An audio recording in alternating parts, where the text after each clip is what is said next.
Shri Krishna Chaitanya Prabhu Nityananda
उधर रख।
जय जय राधा रमन हरि बोल, जय जय राधा रमन हरि बोल, जय जय राधा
चक्षुरुन्मिलितं येन तस्मै श्री गुरवे नमः। वाञ्छाकल्पतरुभ्यश्च कृपा सिन्धुभ्य एव च पतितानां पावनेभ्यो वैष्णवेभ्यो नमो नमः। श्रीकृष्ण चैतन्य प्रभु नित्यानंद श्री अद्वैत गदाधर श्रीवासादि गौर भक्त वृंद।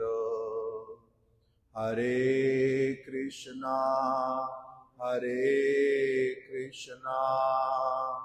कृष्णा कृष्णा हरे हरे हरे राम राम राम हरे हरे।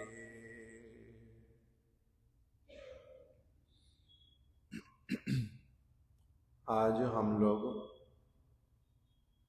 श्रीला प्रभुपाद जी के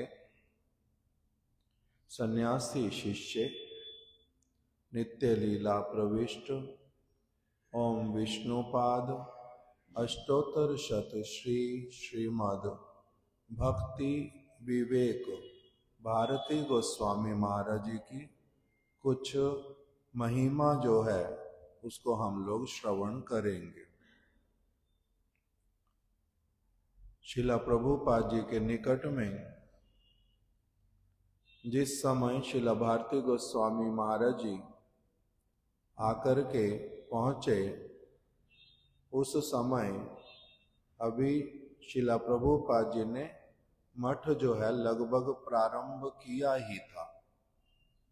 1918 में श्रीला प्रभुपाद भक्ति सिद्धांत सरस्वती गोस्वामी ठाकुर जी ने संन्यास लिया था और प्रचार कार्य प्रारंभ किया था।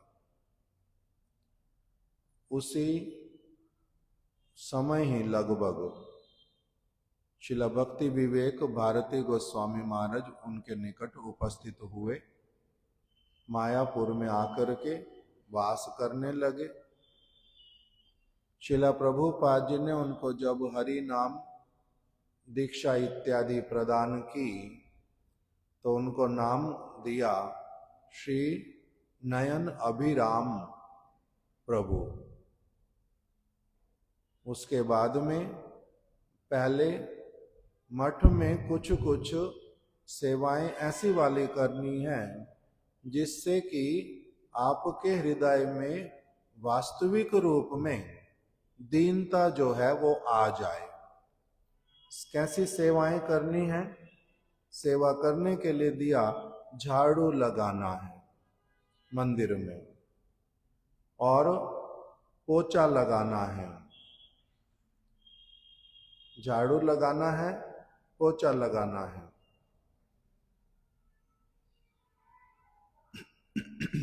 बर्तन धोने हैं। जो जहां पर भक्त लोग मल मूत्र इत्यादि त्याग करते हैं, बाथरूम, वो सब साफ करने हैं। जिस समय जो सेवा बोली जाएगी उस समय बिना किसी ना नुकुर के किसी भी सेवा को छोटा बड़ा नहीं समझ करके जो सेवा करने के लिए कही जाएगी वही वाली सेवाएं करनी है। इस प्रकार का उनके लिए निर्देश था, आदेश था। तो अभी मठ में रह करके उसी प्रकार से सेवा करते थे।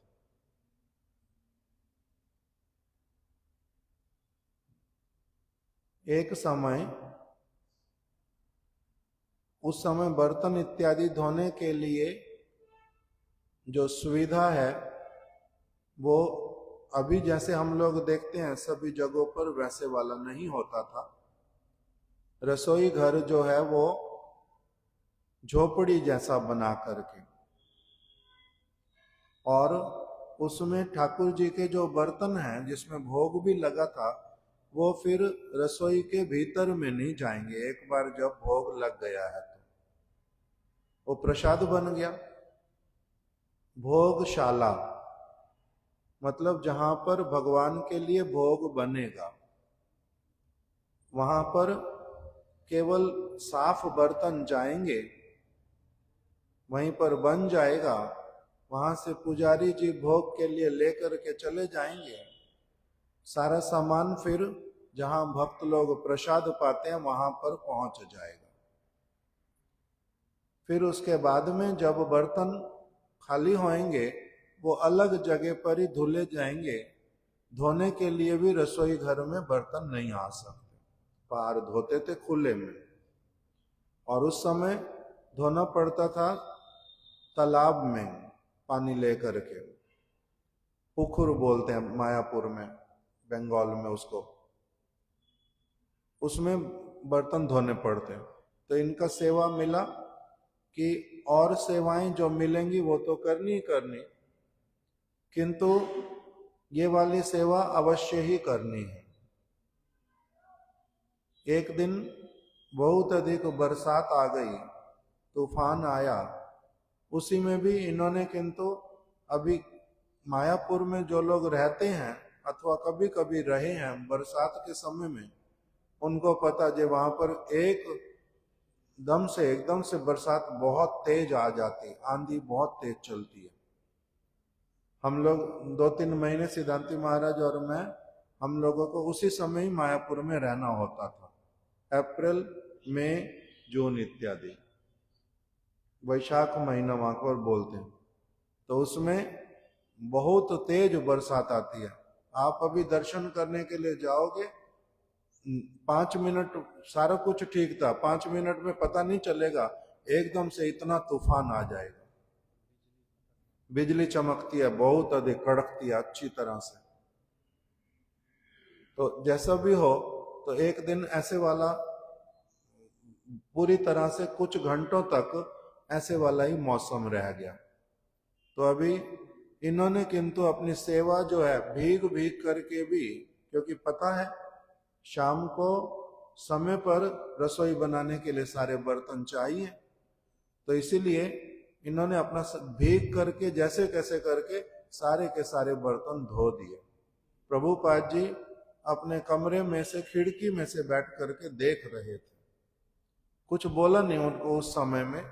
बाद में उनसे पूछा कि अगर जब बरसात रुक जाती तब अगर कर लेते तो क्या असुविधा थी, क्या? तो बोलते हैं जी समय जो है वो रसोई बनाने वाले के लिए देरी हो जाती, उसको देरी से बर्तन मिलते, ठाकुर जी को फिर देरी से भोग लगता, बनाने में तो समय जो लगना है वो लगना है। तो इसीलिए मेरे को तो समय पर सेवा करके देनी है, इसीलिए भीग करके भी किया। तो प्रभुपाद जी ने उनको बोला जे बहुत अच्छी बात, इस चीज का दायित्व जो है, उस समय उनकी आयु थी लगभग 26-27 वर्ष।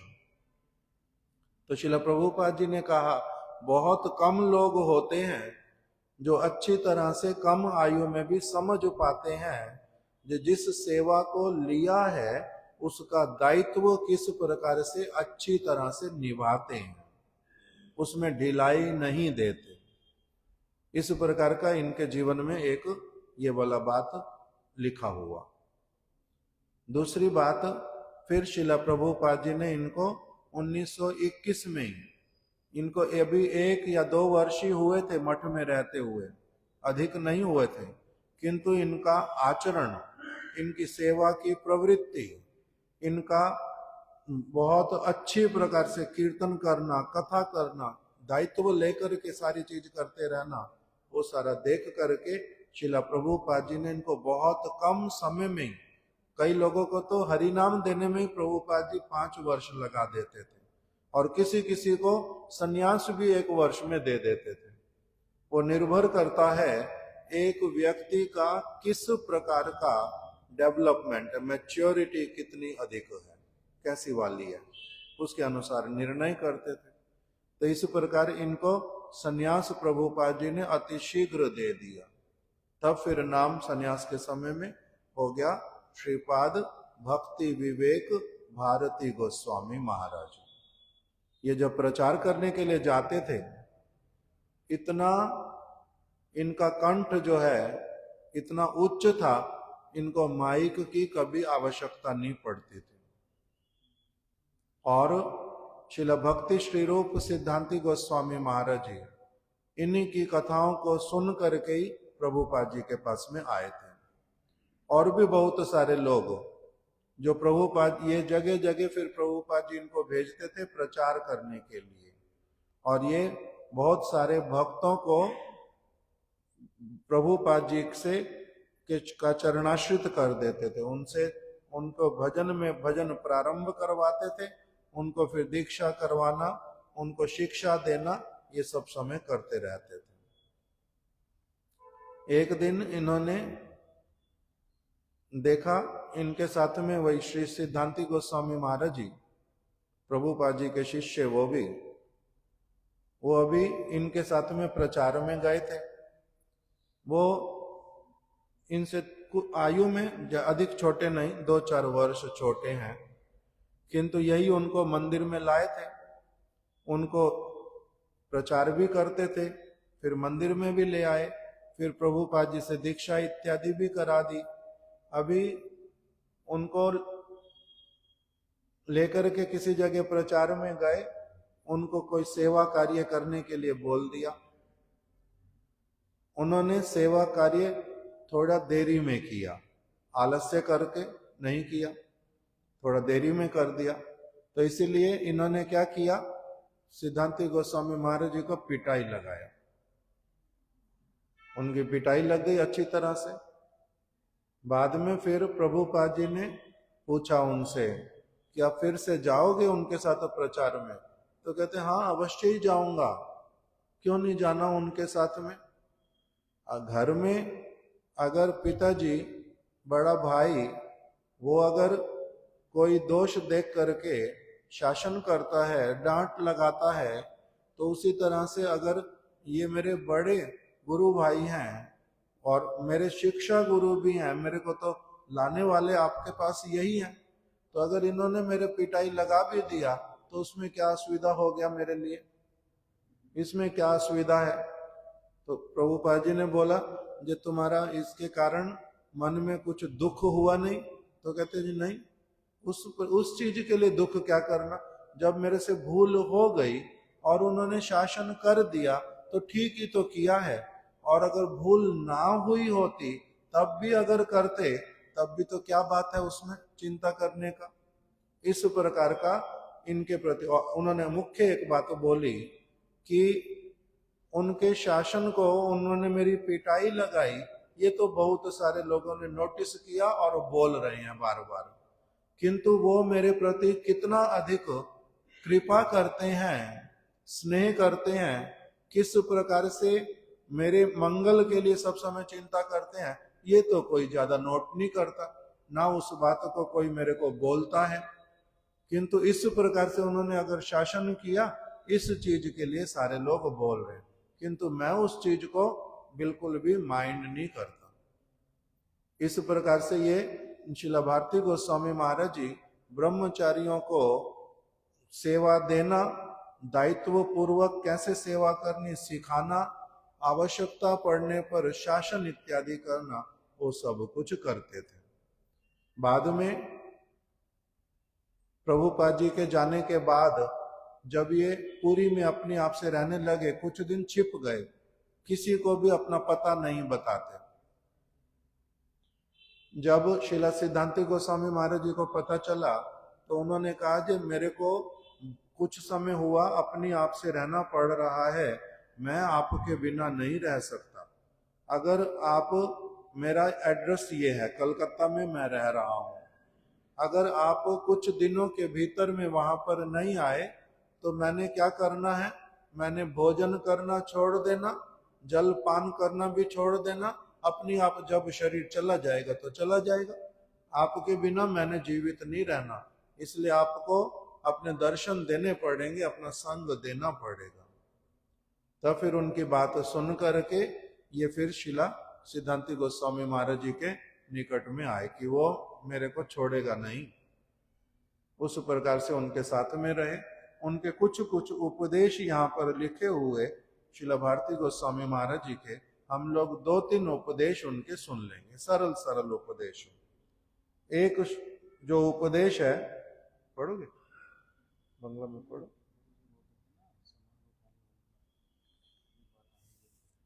वो शिला परम गुरुदेव और शिला सिद्धांति गोस्वामी महाराज जी।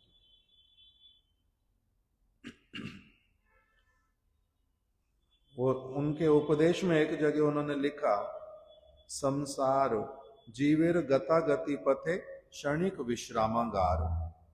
हम लोग इस संसार में आए, इस संसार में कह रहे हैं ये जो संसार है ये कैसा स्थान है, कह रहे हैं ये धर्मशाला है, जहां पर क्या करता है व्यक्ति, धर्मशाला का मतलब वहां पर बहुत सारे लोग आते रहते और आगे जाते भी रहते, कोई कोई बीच में थोड़ा थोड़ा समय रहते भी हैं। धर्मशाला का मतलब आप कहीं से यात्रा करते हुए आ रहे हो, बीच में थोड़ी देर के लिए विश्राम कर लो और उसके अपना जो कुछ करने का इच्छा उस तरह का कर लो, और फिर क्या करो, अपनी यात्रा में आगे बढ़ जाओ। तो इसीलिए ये जो संसार है ये तो जीवों के लिए क्या है, थोड़ी देर के लिए विश्राम करने का स्थान है। एखाने केवई थाकीवार जन्ने आसे ना, इस स्थान पर धर्मशाला में कोई भी रहने के लिए नहीं आता। आते हैं रहने के लिए धर्मशाला में? धर्मशाला में रहने के लिए नहीं आते। वहां पर कौन सा स्थान है? आओ, कुछ समय रहो और फिर चलते बनो, उस प्रकार का स्थान है। पथिकेर सहित पथिकेर मिलन स्थान, कुछ कुछ यात्रियों का वहां पर मिलन होता है। हम कहीं से वहां पर पहुंचे, कोई और कहीं से पहुंचा, कोई और कहीं से आया, कोई किसी स्थान का रहने वाला, कोई किसी स्थान का रहने वाला, अलग अलग क्या होते हैं वहां पर धर्मशाला में मिल जाते हैं, इकट्ठे होते हैं। तो एक साथ में कुछ कुछ पथिक जो हैं, यात्री हैं, वो इकट्ठे मिल करके रहते हैं।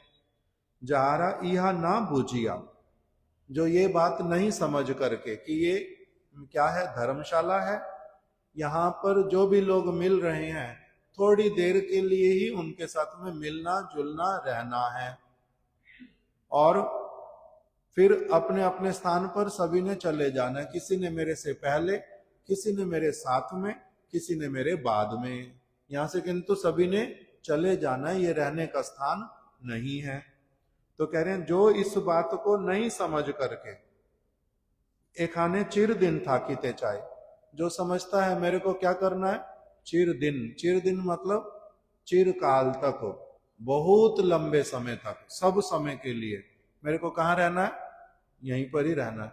कह रहे जो लोग ऐसा समझते हैं कि उनको सब समय यहीं पर ही रहना है और मेरे को और उपाय करने कि मैं कितना अधिक यहाँ पर रह पाऊं, जो इस प्रकार की चिंता करते हैं। दूसरा, पथिकेर सहित गाढ़ संबंध करें, जो उसको यात्री मिलते हैं, बहुत सारे यात्री आए हैं धर्मशाला में। अगर इसी संसार का नाम धर्मशाला है और हम लोग अब कौन से स्थान पर हैं, फरीदाबाद में। अभी फरीदाबाद में भी कहां पर है, 21 सेक्टर में, यहीं पर ही कितने सारे लोग हैं। तो कह रहे इतने सारे लोगों में से संसार में जो है असंख्य, उसमें से हम कितने लोगों के साथ मिलते हैं, कुछ कुछ लोगों के साथ में ही निकट में परिचय होता है, किसी के साथ थोड़ा कम, किसी के साथ थोड़ा अधिक, किंतु किसी के साथ में भी रहने के लिए नहीं मिलेगा यहाँ पर सब समय के लिए। अगर यहाँ पर जिनके साथ में बहुत निकट में भी बैठे हैं, पथिकों के साथ में, यात्रियों के साथ में, उनमें भी अगर बहुत अधिक गाढ़ ममता करोगे, बहुत अधिक संबंध बनाओगे, आप क्या खाओगे, मेरे को तो आपके साथ ही रहना, आपके साथ ही चलूंगा, आगे ऐसे करेंगे, ये वो करेंगे, इतना अधिक अगर गाढ़ संबंध किसी के साथ में भी करोगे, इस धर्मशाला में रह करके दुख और शोक ही ताहादेर प्राप्य है। ऐसे व्यक्तियों को केवल दुख और शोक ही प्राप्त होता है, इसके अतिरिक्त उसके हाथ में और कुछ नहीं लगता। जो क्या समझता है, ये स्थान परमानेंट स्थान है रहने का, पहली बात।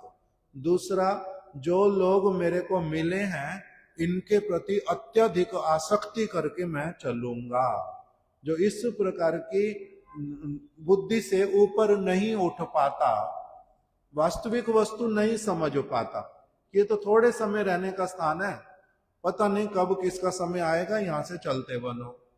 तो जो इन चीजों को नहीं समझता उसके हाथ क्या लगता है, दुख और शोक इत्यादि, और कुछ भी उसको नहीं मिलता। तो कह रहे इसीलिए इस बात को अच्छी तरह से समझना चाहिए। दूसरी क्या बोल दी बात,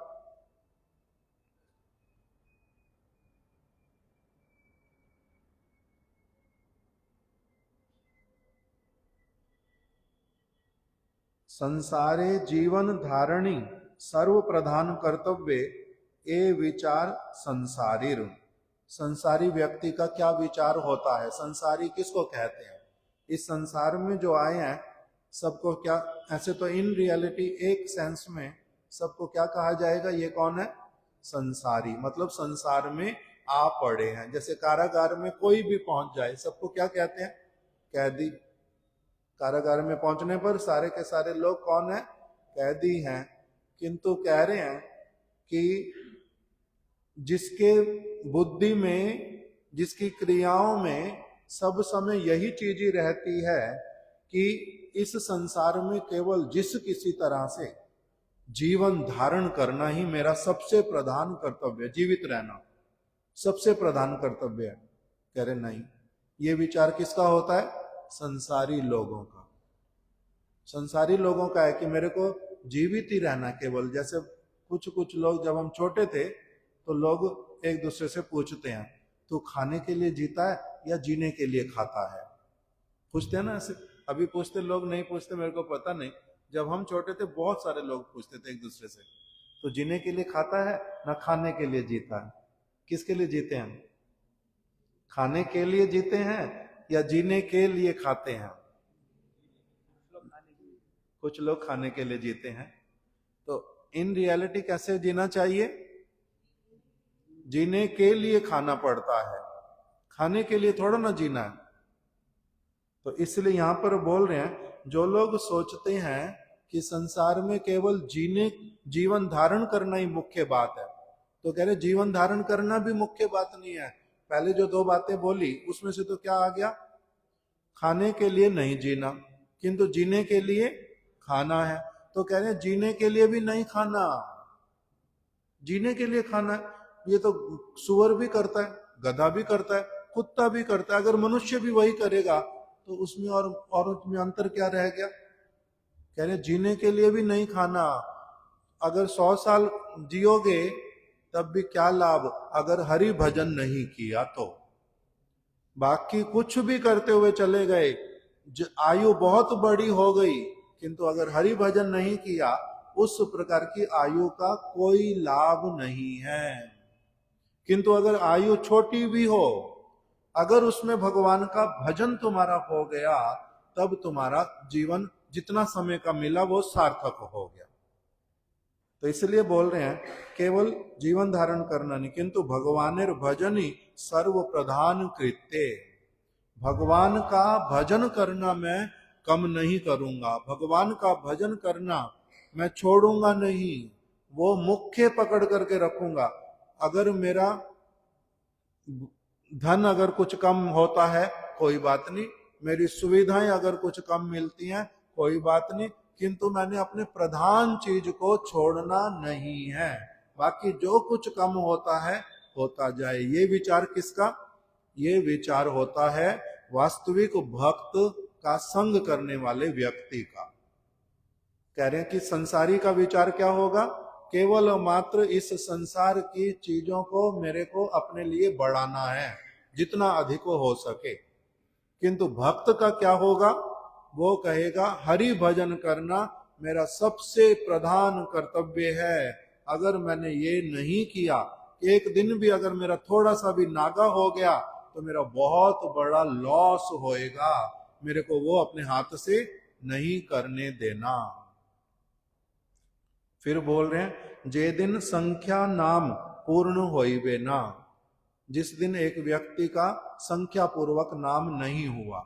संख्या पूर्वक क्यों बोलते हैं? श्री चैतन्य महाप्रभु ने स्वयं, उन्होंने क्या बोल दिया? प्रभु कहे कहिलाम एई महामंत्र, यहां जपो गिया सबे करिया निर्बंध। निर्बंध मतलब संख्या रख करके नाम अवश्य ही करो। संख्या रख करके। कितनी संख्या? वो गुरु जी जो हैं वो एक व्यक्ति की किस प्रकार की दिनचर्या, काम कैसा उसका, सेवा कैसी, कितना कर सकता है, अभी नया है, रुचि कितनी अथवा अच्छे से कर सकता है, उसके अनुसार गुरुदेव निर्धारित कर देते। कभी कभी भक्त लोग अपनी आप भी अगर अधिक करना होता है तो अपनी आप और भी निर्धारित करते हैं कि नहीं, मैं और गुरुदेव ने तो जितना कहा वो तो मैंने करना ही करना, और अधिक अच्छे से हो सकेगा तो और भी अधिक करूंगा। तो संख्या पूर्वक जो नाम करते हैं उसके लिए बोल रहे हैं कि अगर आपने व्रत लिया, हरिदास ठाकुर जी ने व्रत लिया हुआ था संख्या पूर्वक नाम जप करने का, और भक्त सारे संख्या पूर्वक नाम जप का व्रत लेते हैं, तो कह रहे हैं जिस दिन वो वाला संख्या पूरा नहीं हो पाए, किसी दिन, सब समय नहीं, जैसे अच्छा आज तो मेरी इतनी रह गई थी, कल मेरी फिर इतनी रह गई थी, फिर एक महीने के बाद रह ही जाती है, कुछ नहीं होता, अरे कौन पूछता, अरे कौन देख रहा है, पता थोड़ा ना चलता किसी को और उसमें क्या होता है। तो कह रहे हैं कि वास्तविक रूप में किसी को पता चले ना पता चले, भगवान को पता चलता ही चलता है सारी चीज का, हमारी कोई चीज उनसे तो छिपी रहती नहीं है। तो इसीलिए जो वास्तविक रूप में गुरु के निकट में, भगवान के सामने, धाम में, भगवान के मंदिर में, वैष्णवों के सामने एक व्यक्ति जो व्रत लेता है, जो संकल्प करता है, उससे तो फिरना नहीं चाहिए। तो इसीलिए अगर किसी दिन संख्या कम भी होती है, तो कम हो जाती है अगर, तो उसको क्या करना चाहिए, से दिन श्री नाम प्रभु चरणे क्षमा प्रार्थना करिया, सोते समय हो अथवा उससे पहले ही पता हो कि मेरे को आज समय कम मिला है, मेरी पूरी नहीं होएगी संख्या, उस दिन नाम प्रभु के, राधा कृष्ण के चरण कमलों में क्षमा प्रार्थना करते हुए सोएंगे, और अगले दिन फिर क्या करेंगे, पर दिन बाकी संख्या पूर्ण करेंगे, अगले दिन फिर पूरी संख्या करेंगे। इस प्रकार से उनके कुछ उपदेश भी हम लोगों ने श्रवण किए। एक उपदेश में उन्होंने कहा कि देखो, विशेष चेष्टा करना, मानव जीवन दुर्लभ है, हम लोगों को पता नहीं चलता, हमारे को तो जन्म मिल गया, माता पिता से कैसे मिल गया, कहां से क्या हुआ, कुछ लेना देना नहीं, किंतु जिन लोगों को ये अच्छी तरह से सारा कुछ दिखाई देता है, जीव कहां से आया, माता के गर्भ में कैसे पहुंचा, जन्म कैसे हुआ, फिर कौन सी योनि में गया, अभी फिर क्या हुआ, फिर कौन सी योनि में गया। जैसे अभी हम लोगों को, मेरे को अपने भाई का, मेरे को अपनी बहन का, जब से मैंने होश संभाला कुछ कुछ तो पता है ना, इसने इतनी पढ़ाई की, इसने इसको मित्र बनाया, उसको मित्र बनाया, उसके बातों में आके इसने अपना नुकसान कर लिया, उसकी बातों में आके इसने अपना लाभ उठाया, ये वाला काम करता तो और अच्छा होता, मगर सारा कुछ जैसे उनका पता चलता है ना, इसी प्रकार से जैसे अब मान लो उसी समय में उनको क्या हुआ, एक बहुत अच्छी एक कॉलेज में एक एडमिशन हो गया अच्छा वाला, किंतु फिर एकदम से दिमाग खराब हुआ, कहते मैंने पढ़ाई नहीं करनी, मैंने पढ़ाई नहीं करनी, इतना मुश्किल से पिताजी ने एडमिशन कराया, फिर कहते मैंने पढ़ाई नहीं करनी, तो उसने अपना नुकसान कर लिया। जैसे मेरे को ये थोड़ा थोड़ा अपने भाई का या बहन का पता चलता है, किसी मित्र का पता चलता है। हमारा एक मित्र था, हम 3 लोग इकट्ठे रहते थे एक समय में, मैं, सिद्धांति महाराज जी, हमारा एक गुरु भाई राधे श्याम। हम लोगों ने गुरु महाराज जी के जाने के बाद निर्णय किया कि हम लोग मथुरा में रहेंगे गुरुदेव के पास में। उसने निर्णय किया नहीं नहीं, मेरे को तो अकेले रहना है वृंदावन में, वो अकेले रहने लगे। अभी निर्णय गलत हो गया, क्यों, थोड़े समय के बाद में अपने आप मन में आ गया मेरे को विवाह करना, तो उसका जीवन एक अलग दिशा की ओर चला गया, हमारा जीवन अलग दिशा की ओर चला गया।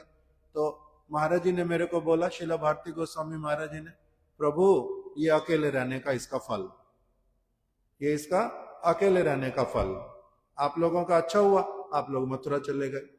तो ये अब पता चलता ना कि उसने इस समय ये डिसीजन लिया था, इसलिए अभी उसका क्या हुआ, विवाह कर लिया, संतान हो गई, फिर दुकान खोलनी पड़ी, फिर हरि नाम कम हो जाता है और चीजों में समय देना पड़ता है, 2 संतान हो गई, अब उनका हरि नाम कैसे हो, भजन करेंगे नहीं करेंगे, अलग अलग चीजों में एंगेज हो गए।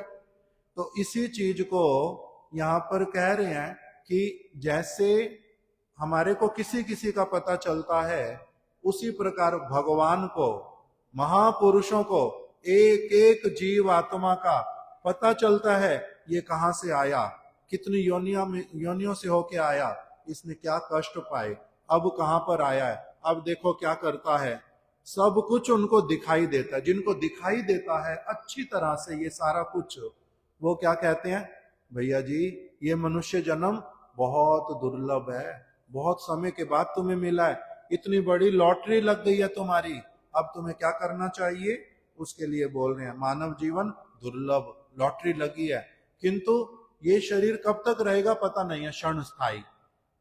कमल दल जल जीवन टलमल भजहु हरिपद नीति रे।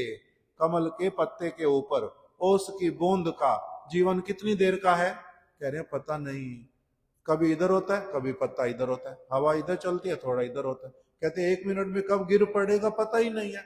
उसी तरह से मनुष्य का जीवन है। चंचल जीवन स्रोत प्रवाहिया कालेर सागर धाय, गेलो जे दिवस नासी बेआर एबे कृष्ण की उपाय। मनुष्य का जीवन दूसरा तुलना दिया कैसे वाला है, जैसे गंगा नदी का प्रवाह बहता ही जाता, बहता ही जाता, बहता ही जाता, रुकने का नाम नहीं लेता। कहां जाके रुकता है, सागर में जाके मिल जाता है। उसी प्रकार से मनुष्य का जीवन चलते चलते कहां मिलता है, काल रूपी सागर में मृत्यु आ जाती है। गेलो जे दिवस नासी बेआर, जो दिन चला गया वो चला गया, फिर जीवन में कभी लौट के आएगा नहीं। जो 1 घंटा चला गया, 1 सप्ताह चला गया, वो वापस कभी लौट करके आएगा नहीं। इसलिए कहते हैं क्या करना चाहिए, फिर कह रहे हैं अपने एक एक मुहूर्त का समय बहुत मूल्यवान है। करोड़ों रुपए दे करके भी तुम्हें 5 मिनट नहीं मिलेंगे, ऐसा भी समय आ सकता है।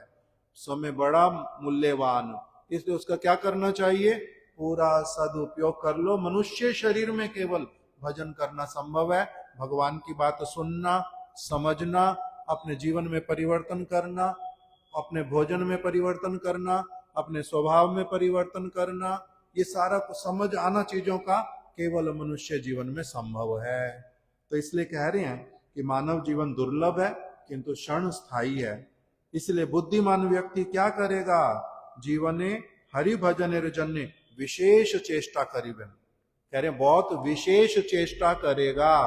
किस चीज के लिए, हरि भजन करने के लिए, भगवान हरि की सेवा मेरे से कुछ हो जाए, इस जीवन में मेरा ये जन्म व्यर्थ ना चला जाए, ऐसा कुछ करूं जिससे भगवान मेरे प्रति प्रसन्न हो जाएं, उनकी कुछ बातें मैं सुन लूं, समझ लूं, जीवन में पालन करने लग जाऊं, हरि भजन करूं मैं। इसके लिए एक व्यक्ति बहुत चेष्टा करेगा। क्यों, क्योंकि नर तनु भजनेर मूल, नर तनु मतलब मनुष्य जन्म में ही भजन करना संभव और किसी में संभव पर नहीं है। और सारी चीजें, माता जी, पिताजी, भाई, बंधु, खाने का सामान, सोने का सामान, सामग्री, ये सारी योनियों में सभी को मिलता है, किसी को थोड़ा कम, किसी को थोड़ा अधिक, किसी को अच्छा, किसी को खराब, सारी योनियों में मिलता है। किंतु हरि भजन केवल मात्र मनुष्य जन्म में ही संभव पर है। इसीलिए और किसी जन्म में यह सुविधा मिलेगी नहीं। अच्छी तरह से एक व्यक्ति को समझना चाहिए कि इसी जन्म में मेरे को यह सुविधा मिली है और मैंने क्या करना है, इसका जितना अधिक हो सकता है मैंने सावधानी पूर्वक विशेष प्रयत्न करना है भजन करने के लिए। ऐसा व्रत कह रहे हैं अगर कोई लेता है वो सौभाग्यशाली। बाकी किसी के विषय में कह रहे हैं अपने आप समझ लो। वांछा कल्पतरुभ्यश्च कृपा सिंधुभ्य एव च पतितानां पावनेभ्यो वैष्णवेभ्यो नमो नमः। फिर से आपकी इच्छा, देरी हो गया ना, 2 मिनट बोल सकते हो। हरे कृष्णा कृष्णा कृष्णा हरे हरे, हरे राम राम